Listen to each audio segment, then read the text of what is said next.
नमस्कार। हिंदी व्याकरण में आज का विषय है कारक।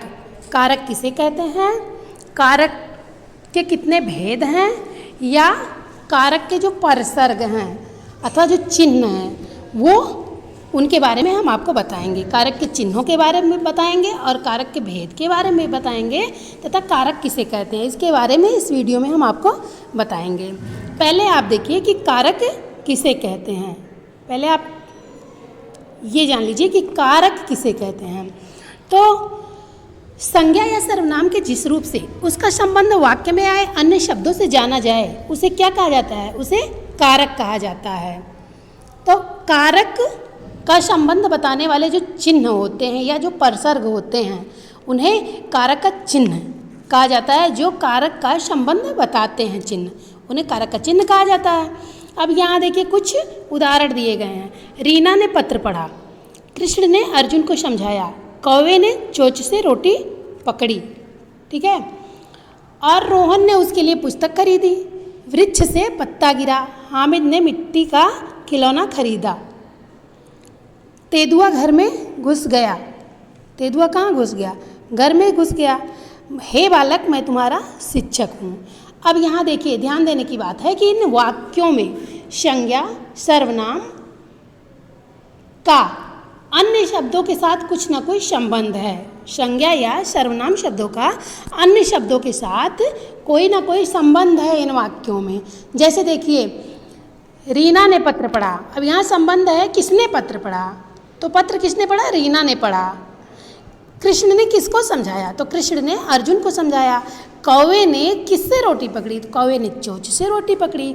और रोहन ने किसके लिए पुस्तक खरीदी, तो रोहन ने उसके लिए पुस्तक खरीदी। पत्ता कहाँ से गिरा, पत्ता वृक्ष से गिरा। या हामिद ने खिलौना किस चीज़ का खरीदा, तो हामिद ने मिट्टी का खिलौना खरीदा। अहमद ने किस चीज़ का खिलौना खरीदा, अहमद ने मिट्टी का खिलौना खरीदा। तेंदुआ कहाँ घुस गया, तेंदुआ घर में घुस गया। शिक्षक ने बालक को किस प्रकार से संबोधित किया, तो शिक्षक ने बालक को संबोधित क्या कह के किया, हे बालक, इस प्रकार से बालक को संबोधित किया है। इस प्रकार आप पहले ये जान लीजिए कि संज्ञा के विकारक जो कारक हैं, ठीक है, तो ये संज्ञा या सर्वनाम के जिस रूप से उनका संबंध वाक्य में आए अन्य शब्दों से जाना जाए उसे कारक कहा जाता है। संबंध बताने वाले चिन्हों को कारक चिन्ह या कारक विभक्ति या कारक परसर्ग कहा जाता है। अब यहाँ आप देखिए कारक के भेद कितने हैं, कारक के कितने भेद हैं, तो यहाँ संबंधों के आधार पर कारक के 8 भेद होते हैं। कितने भेद होते हैं, 8 भेद होते हैं। पहला है कर्ता कारक, और इन जो कारक के 8 भेद होते हैं इनका कोई ना कोई परसर्ग या चिन्ह होता है। तो जैसे पहला है कर्ता कारक, तो इसका परसर्ग या चिन्ह है ने। दूसरा है कर्म कारक, इसका परसर्ग है को। तीसरा है करण कारक, इसका चिन्ह है से के द्वारा। और चौथा है संप्रदान कारक, तो इसका चिन्ह है को के लिए, को के लिए, को दान देना, ठीक है। और पांचवा है अपादान कारक, इसका परसर्ग है से अलग निकालना, तुलना, डरना, ठीक है। जहाँ तुलना या डरना या अलग होने की बात होती हो वहाँ अगर से है तो वहाँ अपादान कारक होगा। और छठवां है संबंध कारक। संबंध कारक का के की, इसका परसर्ग है या चिन्ह है। सातवां है अधिकरण कारक, इसका परसर्ग है में अथवा पर। आठवां है संबोधन कारक, इसका परसर्ग है हे हरे अथवा भो। आइए इन भेदों के बारे में हम विस्तार से पढ़ते हैं। तो पहला इसमें क्या है, पहला है कर्ता कारक। पहला क्या है, कर्ता कारक।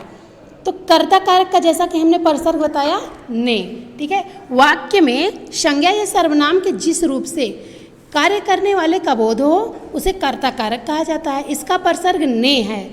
जैसे देखिए मोहन ने मुझे पुकारा अथवा गीता ने पत्र लिखा।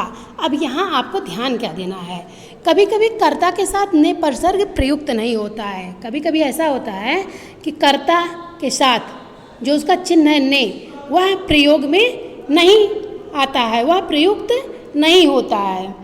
और जैसे इसका उदाहरण देख लीजिए, गीतिका गा रही है, जैसे गीतिका गा रही है। अब यहाँ देखिए गीत का गा रही है ना, तो यहाँ जो उसका ने परसर्ग है उसका प्रयोग नहीं हुआ है। इस वाक्य में गाने का कार्य गीत का कर रही है, इसलिए गीत का क्या है, गीत का करता है। ठीक है, जो गीत का खुद ही करता है तो यहाँ ने परसर्ग का प्रयोग नहीं हुआ है।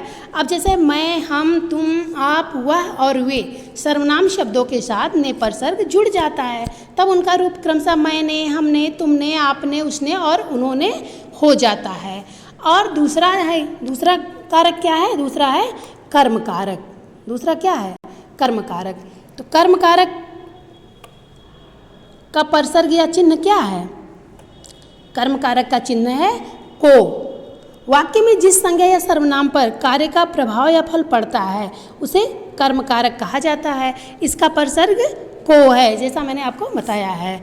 अब इसमें भी उदाहरण देखिए, अहमद ने पीटर को पुकारा, रोहित को हंसाया।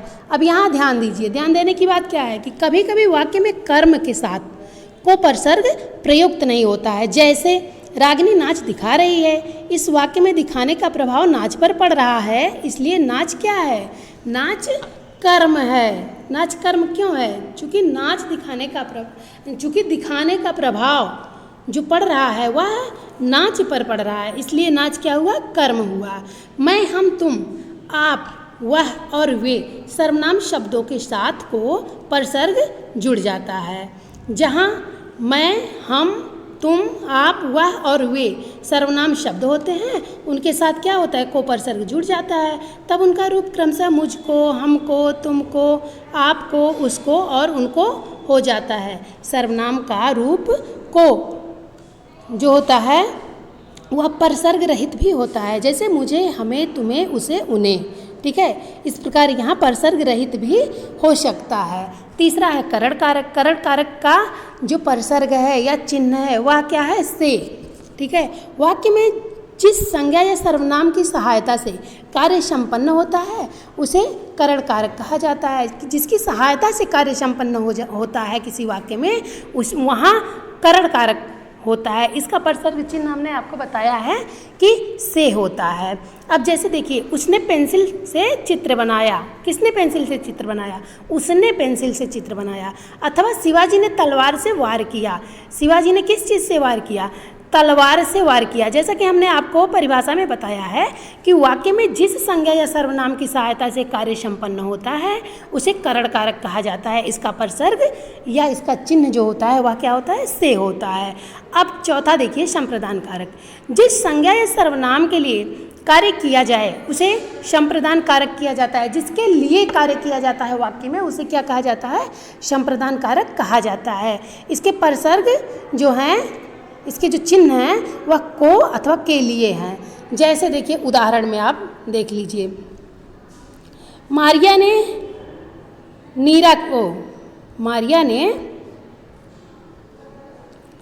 नीरा के लिए मिठाई दी, या मारिया ने नीरा को मिठाई लाकर दी। दो शब्द, या मारिया ने नीरा के लिए मिठाई दी या मारिया ने नीरा को मिठाई लाकर दी। अब इन वाक्यों में आपको ध्यान देना है, क्या इन वाक्यों में आपको यह ध्यान देना है कि मिठाई देने का जो कार्य हो रहा है वह नीरा के लिए संपन्न हुआ है, इसलिए नीरा क्या हुआ, नीरा संप्रदान कारक हुई है। ठीक है, ध्यान दीजिए, संप्रदान कारक में कुछ सर्वनाम शब्दों का रूप इस प्रकार हो जाता है, जैसे मेरे लिए। संप्रदान कारक हमने आपको क्या बताया है, संप्रदान कारक का जो हमने आपको परसर्ग अथवा चिन्ह बताया है, को के लिए, को अथवा मतलब दान देने का जहाँ वो होता है वहाँ संप्रदान कारक होता है। तो यहाँ हमने आपको क्या बताया है कि संप्रदान कारक में कुछ सर्वनाम शब्दों का रूप इस प्रकार हो जाता है, जैसे मेरे लिए, हमारे लिए, तुम्हारे लिए, उसके लिए, उनके लिए। ठीक है, कर्म कारक और संप्रदान कारक में अंतर आप देखिए क्या होता है। कर्म कारक, कर्म को भी होता है, कर्म का भी परसर्ग को होता है, और संप्रदान का परसर्ग भी को होता है, लेकिन कर्म का परसर्ग को होता है और संप्रदान को के लिए, को दान देने से संबंधित होता है। अब यहाँ कर्म कारक और संप्रदान कारक में जो अंतर होता है उसको आप जान लीजिए। कर्म कारक का विभक्ति चिन्ह को है, तथा संप्रदान कारक में भी को चिन्ह का प्रयोग होता है। अब इस प्रकार से आप देखिए कि कर्म कारक में क्रिया का फल दर्शाने के लिए को प्रयोग होता है, जबकि संप्रदान में जो संप्रदान कारक है उसमें किसी को कुछ देने के लिए को का प्रयोग होता है। जैसे मैंने पुस्तक को उठाया, तो मैंने पुस्तक को उठाया ना, तो पुस्तक को ही उठा लिया मैंने, तो यहाँ क्या हुआ, कर्म कारक हुआ। और मैंने राम को पुस्तक दी, मैंने राम को पुस्तक दी, तो यहाँ देने के लिए हो रहा है ना, तो के लिए जहाँ हुआ तो किसी को देने के लिए यहाँ प्रयोग हो रहा है को, इसलिए यह संप्रदान कारक होगा। अब पांचवा देखिए अपादान कारक। पांचवा क्या है, अपादान कारक। संज्ञा या सर्वनाम के जिस रूप से अलग होने के भाव का बोध होता है उसे क्या कहा जाता है, अपादान कारक कहा जाता है। जैसे अपादान कारक का जो परसर्ग चिन्ह है, मतलब विभक्ति चिन्ह जो है वह है से, अलग होने के लिए, ठीक है। जैसे घुसपैठिए कश्मीर से भाग गए, वृक्ष से आम गिरा, पेड़ से पत्ते गिरे। इनमें इसमें देखिए निकलने, डरने, लजाने, सीखने तथा तुलना का भी भाव होता है। करण कारक और अपादान कारक में अंतर आइए यहाँ जान लेते हैं। चूँकि करण कारक का भी परसर्ग से होता है और अपादान कारक का भी परसर्ग से होता है, लेकिन अपादान कारक का परसर्ग जो से होता है वह अलग होने के लिए, निकलना, तुलना, डरना, इसके लिए वहाँ जहाँ से परसर्ग का प्रयोग होता है वहाँ अपादान कारक होता है। अब यहाँ देखिए करण कारक और अपादान कारक में अंतर क्या है। करण और अपादान कारक दोनों के लिए से परसर्ग प्रयुक्त होता है। करण कारक में यह कार्य के साधन का बोध कराता है। करण कारक में यह कार्य के साधन का बोध कराता है। किसका बोध कराता है, साधन का बोध कराता है, जबकि अपादान कारक में यह अलग होने का बोध कराता है। जैसे उसने चाकू से आम काटा, आम को काटने का साधन क्या है, चाकू है, तो यहाँ क्या हो गया, करण कारक हो गया, क्योंकि यहाँ साधन का बोध कराया जा रहा है। उसने कुएं से पानी निकाला, कुएं से पानी निकालने में किसी साधन का प्रयोग नहीं हुआ है, कुएं से पानी निकल रहा है अर्थात कुएं से पानी अलग हो रहा है, तो यहाँ क्या हुआ, यहाँ अपादान कारक का प्रयोग हुआ। अब देखिए छठवां संबंध कारक। संबंध कारक एक संज्ञा, इसकी परिभाषा पहले आप लोग जान लीजिए कि संबंध कारक क्या है। तो संबंध कारक एक संज्ञा या सर्वनाम का दूसरी संज्ञा या सर्वनाम से संबंध बताने वाले रूप को संबंध कारक कहते हैं। इसके परसर्ग का, की, के हैं। पीटर का भाई आया है, जैसे देखिए उदाहरण में पीटर का भाई आया है, उसकी साइकिल खराब हो गई है, उनके दोस्त आने वाले हैं। अब यहाँ का, की, के तीनों का प्रयोग हुआ ना। पीटर का भाई आया, उसकी साइकिल खराब हुई, उनके दोस्त आने वाले हैं। अब इसलिए यहाँ क्या हुआ, संबंध कारक हुआ, क्योंकि यहाँ एक संज्ञा या सर्वनाम का दूसरी संज्ञा या सर्वनाम से संबंध बताया गया है, इसलिए यहाँ काके की परसर्ग का प्रयोग किया गया है और यहाँ संबंध कारक होगा। अधिकरण कारक का आइए आगे देखते हैं। अधिकरण कारक, अधिकरण कारक में शब्द के जिस रूप से क्रिया के आधार या स्थान का बोध हो उसे क्या कहा जाता है, उसे अधिकरण कारक कहा जाता है। इसके परसर्ग में अथवा पर हैं, जैसे पेड़ पर आम लटके हैं, सांप बिल में घुस गया, वह छत पर बैठा है। अब यहाँ क्या हुआ, यहाँ अधिकरण कारक हुआ, क्यों अधिकरण कारक हुआ, क्योंकि शब्द के जिस रूप से क्रिया के आधार अथवा स्थान का बोध हो उसे अधिकरण कारक कहा जाता है। अब पेड़ पर आम लटके हैं, आम कहाँ लटके हैं, पेड़ पर लटके हैं। सांप कहाँ घुस गया, सांप बिल में घुस गया, वह कहाँ बैठा, वह छत पर बैठा है। तो यहाँ देखिए क्रिया के आधार अथवा स्थान का बोध हो रहा है, इसलिए यहाँ अधिकरण कारक होगा। संबोधन कारक आठवां है। आठवां क्या है, संबोधन कारक। संबोधन कारक का परसर्ग हमने आपको बताया था हे, अरे अथवा भो। तो यहाँ देखिए शब्द के जिस रूप से किसी को पुकारने, बुलाने या चेतावनी देने का बोध हो उसे संबोधन कारक कहा जाता है। जैसे हे ईश्वर मेरी प्रार्थना सुन लो, अरे पापी अब तो सुधर जा। ध्यान दीजिए संबोधन कारक के रूप में केवल संज्ञा का प्रयोग होता है, इसमें सर्वनाम का प्रयोग नहीं हो सकता। जैसे हे तुम या हे वह जैसा प्रयोग अशुद्ध है। ठीक है, हे ईश्वर मेरी प्रार्थना सुन लो, अरे पापी अब तो सुधर जा। अब यहाँ आपको ध्यान क्या देना है कि संबोधन कारक के रूप में केवल संज्ञा का प्रयोग होता है, इसमें सर्वनाम का प्रयोग नहीं हो सकता है। ठीक है, जैसे हे तुम या हे वह जैसा प्रयोग अशुद्ध है। कारक के परसर्ग संज्ञा या सर्वनाम शब्दों के बाद में लगाए जाते हैं। जैसे राम ने सीता के, लेकिन संबोधन कारक के परसर्ग संज्ञा शब्दों के पहले लगाए जाते हैं। जैसे हे ईश्वर, अरे बालक। अब यहाँ कहने का तात्पर्य यह है कि कारक के परसर्ग संज्ञा या सर्वनाम शब्दों के बाद में लगाए जाते हैं। जैसा कि हमने आपको बताया राम ने, सीता के, ठीक है, तो हर जगह बाद में लगा है ना, लेकिन संबोधन कारक के जो चिन्ह होते हैं, जो परसर्ग होते हैं, वह संज्ञा शब्दों से पहले लगाए जाते हैं। जैसा कि यहाँ आप देखिए, अरे पापी, हे ईश्वर, इस जगह क्या है कि जो संज्ञा शब्द है उसके पहले ही परसर्ग लग गया है या कारक चिन्ह लग गया है।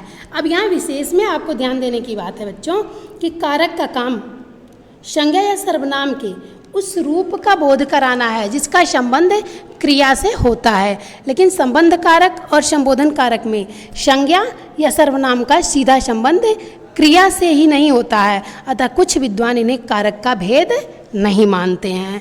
आप एक बार फिर से इसको ध्यान दीजिए कि कारक का जो काम होता है वह संज्ञा या सर्वनाम के उस रूप का बोध कराना होता है जिसका संबंध क्रिया से होता है, लेकिन संबंध कारक और संबोधन कारक में संज्ञा या सर्वनाम का सीधा संबंध क्रिया से नहीं होता है।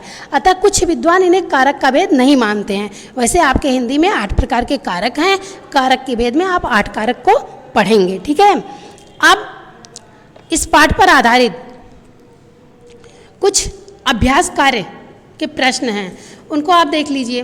जैसे देखिए, कारक किसे कहते हैं? प्रश्न क्या है? दूसरा प्रश्न है कि कारक किसे कहते हैं? तो हमने आपको पहले ही बताया है कि संज्ञा या सर्वनाम के जिस रूप से उसका संबंध वाक्य में आए अन्य शब्दों से जाना जाए उसे क्या कहा जाता है? उसे कारक कहा जाता है। और देखिए, खा, दूसरे प्रश्न का उत्तर हम बता रहे हैं। खा में है कि अधिकरण कारक के परसर्ग कौन कौन से हैं? अधिकरण कारक जो हैं उनके परसर्ग अथवा चिन्ह कौन कौन से हैं? तो अधिकरण कारक के परसर्ग में अथवा पर हैं। अब तीसरा प्रश्न है, कुछ विद्वान किन किन कारकों को कारक का भेद नहीं मानते हैं? अभी अभी हमने आपको बताया है ध्यान देने के लिए कि कुछ विद्वान जो हैं वो संबोधन जो मतलब कुछ विद्वान हैं, जैसा कि हमने आपको बताया कि कारक का काम क्या है? संज्ञा या सर्वनाम के उस रूप का बोध कराना जिसका संबंध क्रिया से होता है, लेकिन संबंध कारक और संबोधन कारक जो है उसमें संज्ञा अथवा सर्वनाम का सीधा संबंध क्रिया से नहीं होता है। इसलिए संबंध और संबोधन कारक को कुछ विद्वान कारक के भेद में नहीं मानते हैं। अब अगला प्रश्न देखिए, लिखने की बारी में जो लिखित कौशल के प्रश्न है उनका। कारक के भेदों का नाम लिखिए। कारक के भेदों का नाम लिखिए। तो कारक के कितने भेद हैं? 8 भेद हैं, जिसमें पहला है कर्ता कारक, दूसरा कर्म कारक, करण कारक, संप्रदान कारक, अपादान कारक, संबंध कारक, अधिकरण कारक और संबोधन कारक। ठीक है, अब देखिए खा वाला प्रश्न है, कर्म कारक की परिभाषा उदाहरण सहित लिखिए।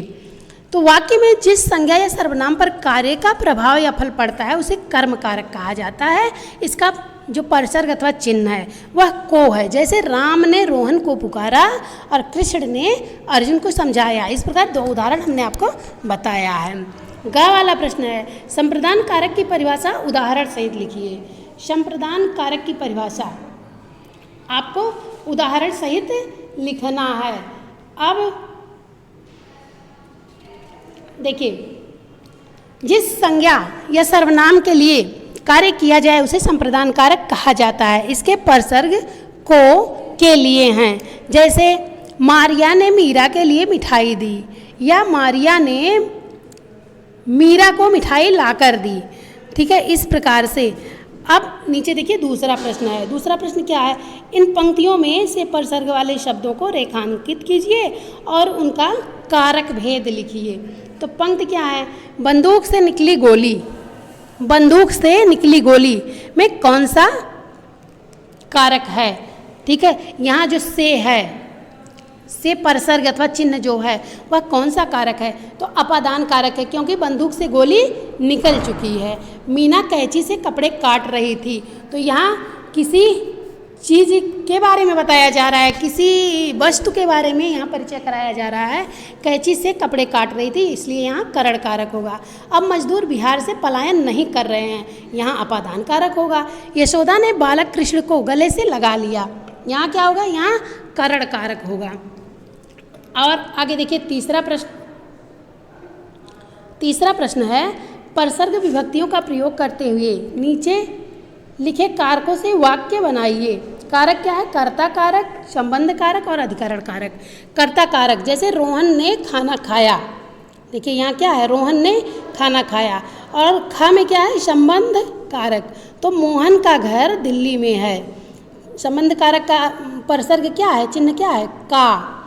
अधिकरण कारक में देखिए पुस्तक मेज पर है, अधिकरण कारक का परसर्ग है क्या? में अथवा पर, तो ठीक है, तो इसलिए पुस्तक मेज पर है। अब यहाँ सोचने की बारी है। भाषा कौशल में आप देखिए, रिक्त स्थानों में दिए गए परसर्ग भरिए। देवांग ने इस घटना की जानकारी दी और दर्शकों का विचार जानना चाहा। और खा में है, पंजाब से आए लोगों में गुस्सा भरा था। गा है, कुएं पर खड़ी स्त्रियां घड़े में पानी भर रही थी। घा है, नाना ने रीता को कुछ कपड़े दिए। इस प्रकार जो आपको भाषा कौशल खुद से करना होता है, मैंने आपको बता दिया है, आप लोग खुद से करिए। सही उत्तर चुनिए। सही उत्तर चुनने में है, कारक के इस भेद का परसर्ग संज्ञा के पहले लगाया जाता है। कारक के इस भेद का परसर्ग संज्ञा के पहले लगाया जाता है। किस भेद का परसर्ग संज्ञा या चिन्ह संज्ञा के पहले लगाया जाता है? कारक के किस भेद का परसर्ग जो होता है वह संज्ञा के पहले लगाया जाता है? जैसा कि हमने आपको बताया है, संबोधन कारक जो है हे, अरे अथवा भो, वह संज्ञा से पहले लगाया जाता है। ख है, पेड़ पर पत्ते नहीं हैं। इस वाक्य में रेखांकित शब्द का कारक भेद है अधिकरण कारक। पेड़ पे पत्ते नहीं हैं अथवा अर्थात मतलब पेड़ से पत्ते अलग हो गए हैं। तो अलग होने के लिए जो से लगता है वो किसके लिए लगता है? अधिकरण कारक के लिए लगता है। और ग है, सांप बिल से निकलकर भागा। इस वाक्य में रेखांकित शब्द क्या है? सांप बिल से निकलकर भागा, इसमें अपादान कारक है। इस प्रकार बच्चों हमने आपको पाठ 9 कारक पूरा पाठ पढ़ाया और समझाया। मुझे पूरा विश्वास है आपको अच्छे से समझ में भी जरूर आया होगा। इस पाठ पर आधारित प्रश्नों का उत्तर भी हमने आपको बताया।